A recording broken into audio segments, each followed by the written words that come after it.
कोई भी आविष्कार संसार में जो हुआ, सबसे पहले उसको मजाक उड़ाया गया।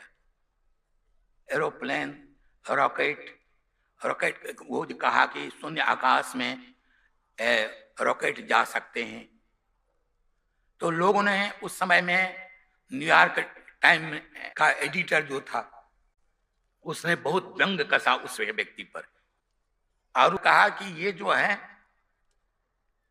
ये कहने के लिए साइंटिस्ट हैं, इनको साइंस का ज्ञान ही नहीं है।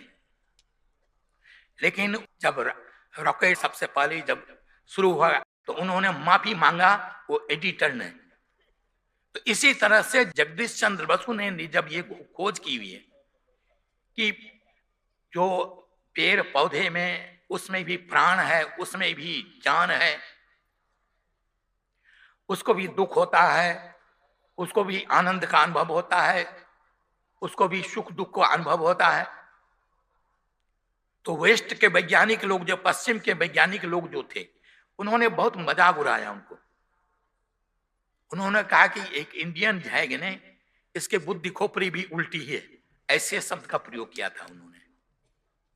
ऐसा कैसे पेड़ पौधे में जान होते हैं, इसको सुख दुख का अनुभव होता है। लेकिन उन्होंने जब उसका आविष्कार किया उस मशीन का, और जब लोगों को दिखला दिया तो सारे विश्व चकित हो गया। तो इसलिए जब कोई भी वैज्ञानिक आविष्कार होता है, कोई भी चीज, नेपोलियन बोनापार्ट को कहा था कि ऐसे जल जहाज बनाने के लिए कि मेरे पास है ऐसी ताकत के पानी को गर्म कर भाप के सहारे वो चल सकते हैं और इसके द्वारा हम दुश्मन को परास्त कर सकते हैं। तो नेपोलियन बोनापार्ट ने कहा कि ये फजूल की बातें सुनने के लिए मेरे पास समय नहीं है। तो ये सब ऐसा होता रहा है, इसलिए घबराना नहीं, अपने काम करते रहना, हमें डटे रहना है। आप लोगों का जन्म एक महान कार्य करने के लिए हुआ है, जो ब्रह्म ज्ञानी है, जो ज्ञान को प्राप्त किए। आने वाले इतिहास को अगर स्वर्णिम शांतियुक्त बनाने की सामर्थ्य अगर किसी में है तो वह है आप लोगों में। और ये भी समझिए, जब कभी भी सूरज उगता है,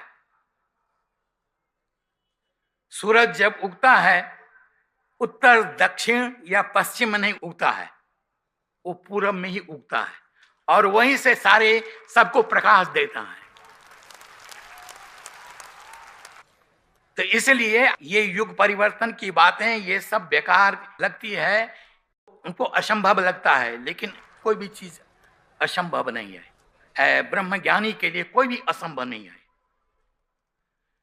तो वही ज्ञान प्रहलाद के पास था, वही ज्ञान मीराबाई के पास था, जो असंभव को संभव करके दिखलाया उन्होंने। तो इसलिए बहुत कुछ काम करना है आप लोगों को। और अंत में सबको मेरा प्यार और आशीर्वाद।